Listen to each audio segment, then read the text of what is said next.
আসসালামু আলাইকুম। বর্নেক্স নিউজ বাংলা অধিবেশন প্রবাহতে আপনাদের স্বাগত। আজ লন্ডন স্টুডিও থেকে আছি আমি ইভা রহমান, আর ঢাকায় আমার সাথে রয়েছেন রাফি আলম। চলুন শুরু করি আজকের গুরুত্বপূর্ণ সংবাদ। জানিয়ে দিব আজকের গুরুত্বপূর্ণ সব আপডেট। আন্তর্জাতিক সংবাদ প্রথমেই জানিয়ে দিব, ফুরিয়েছে যুক্তরাষ্ট্রের অস্ত্র, বিশাল মজুদ রয়ে গেছে ইরানের কাছে। এরপর আরও জানিয়ে দিব, ইরানের হাতেই নিভে যাচ্ছে মার্কিন রাজত্বের শেষ আলো। এবং সর্বশেষ জানিয়ে দিব, শক্তিশালী হাতিয়ার দিয়েই যুক্তরাষ্ট্র ইসরায়েলকে ঘায়েল করবে ইরান। শুনছিলেন সংবাদ শিরোনাম, এখন বিস্তারিত। তবে তার আগে অনুরোধ থাকবে, এই ভিডিওটিতে একটি লাইক, কমেন্ট এবং চ্যানেলটি সাবস্ক্রাইব করে জানিয়ে দিন কোন জেলা থেকে বা কোথা থেকে আপনি আমাদের এই ভিডিওটি দেখছেন এবং শুনছেন।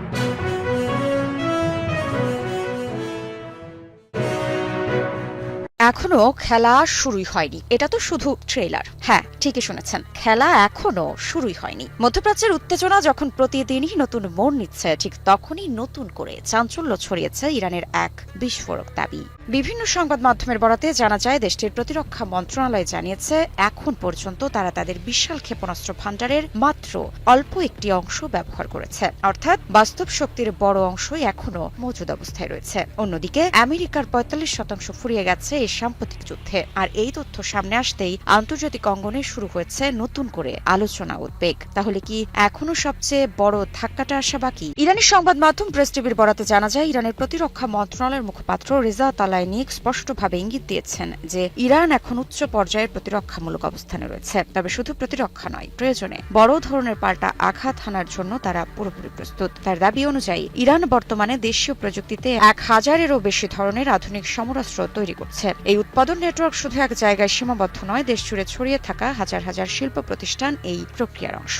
বিশ্লেষকদের মতে সবচেয়ে বড় চাপের জায়গা এখন হরমুজ প্রণালী। ইরান এটিকে তাদের নিয়ন্ত্রণের প্রধান হাতিয়ার হিসেবে বর্ণনা করেছে। বিশ্বের জ্বালানি পরিবহনের অন্যতম গুরুত্বপূর্ণ এই জলপথে প্রভাব বিস্তার মানেই বৈশ্বিক অর্থনীতিতে বড় ধরনের চাপ তৈরি করা। আর সেই কারণেই এই প্রণালীকে ঘিরে ইরানের অবস্থান আন্তর্জাতিক কূটনীতিতে বারবার আলোচনায় আসে। সব মিলিয়ে ইরানের এই বক্তব্য শুধু সামরিক শক্তি প্রদর্শন নয়, বরং একটি স্পষ্ট কৌশলগত বার্তা। এখন পর্যন্ত তারা পুরো সক্ষমতা ব্যবহার করেনি। বিশাল ক্ষেপণাস্ত্র ভাণ্ডার এখনো অক্ষত।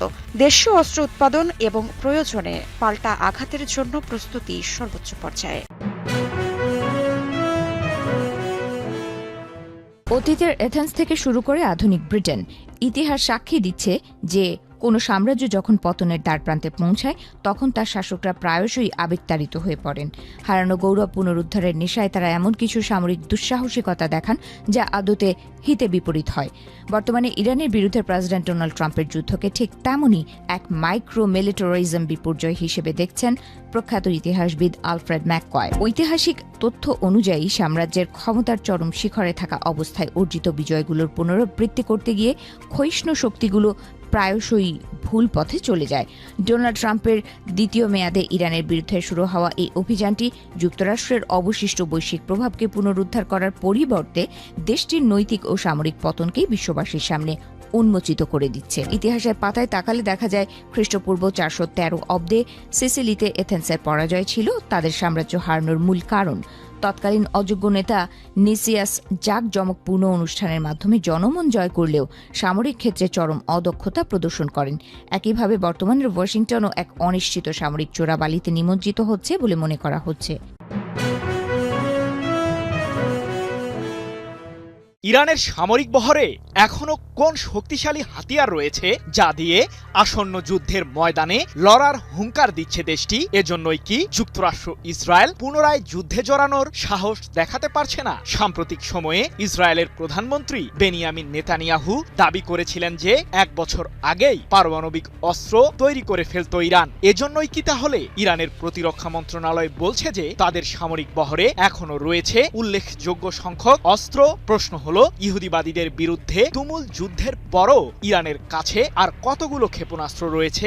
যুদ্ধের ময়দানে সাময়িক শান্তি বিরাজ করলেও ইরানের ক্ষেপণাস্ত্রের উত্তাপ এখনো রয়েই গেছে, আর থাকবেই না বা কেন? যুক্তরাষ্ট্র ও ইসরায়েলের যে সাম্প্রতিক যুদ্ধে নজিরবিহীন ক্ষতি হয়েছে, ইরানকে ধ্বংস করতে এসে মার্কিন প্রেসিডেন্ট ডোনাল্ড ট্রাম্পের বাহিনী এখন নিজেরাই রয়েছে চরম বিপদে। তবে শীতল এই পরিস্থিতিকে কিছুটা ভিন্ন নজরেই বিবেচনা করছেন বিশ্লেষকরা। হরমুজ প্রণালীতে ইরানের বিরুদ্ধে নৌ অবরোধ চলমান রেখেছে মার্কিন সামরিক বাহিনী। আর এর মাঝেই জানা গেল চাঞ্চল্যকর এক তথ্য। 2 দশকেরও বেশি সময় পর মধ্যপ্রাচ্যে বিশাল সামরিক বহর মোতায়েন করেছে যুক্তরাষ্ট্র। এর আগে 2003 সালে ইরাকের বিরুদ্ধে অভিযান শুরুর সময় প্রায় একই ধরনের সমরাস্ত্রের শক্তি দেখিয়েছিল মার্কিন প্রশাসন। তাহলে কি 23 বছর পর এবার ইরানের বিরুদ্ধে স্থল অভিযান শুরু করার ষড়যন্ত্র করছেন ট্রাম্প? জটিল এক পরীক্ষার মধ্য দিয়ে দিনরাত অতিবাহিত করছে মধ্যপ্রাচ্য। কেবলমাত্র ইরানকে দমাতে পরমাণু শক্তিচালিত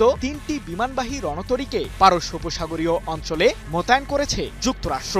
আর এই বহরে রয়েছে 12টি যুদ্ধজাহাজ, 200টিরও বেশি যুদ্ধবিমান এবং কমপক্ষে 15,000 মার্কিন সেনা। তাই তো মার্কিন কেন্দ্রীয় কমান্ড সেন্টকম এর দাবি, কয়েক দশকের মধ্যে এই প্রথম মধ্যপ্রাচ্যে একই সময়ে 3টি বিমানবাহী রণতরী সক্রিয় রয়েছে। কিন্তু বিপুল সংখ্যক সমরাস্ত্র মধ্যপ্রাচ্যে মোতায়েনের মাধ্যমে যুক্তরাষ্ট্র আসলে কোন উদ্দেশ্য হাসিল করতে চাইছে?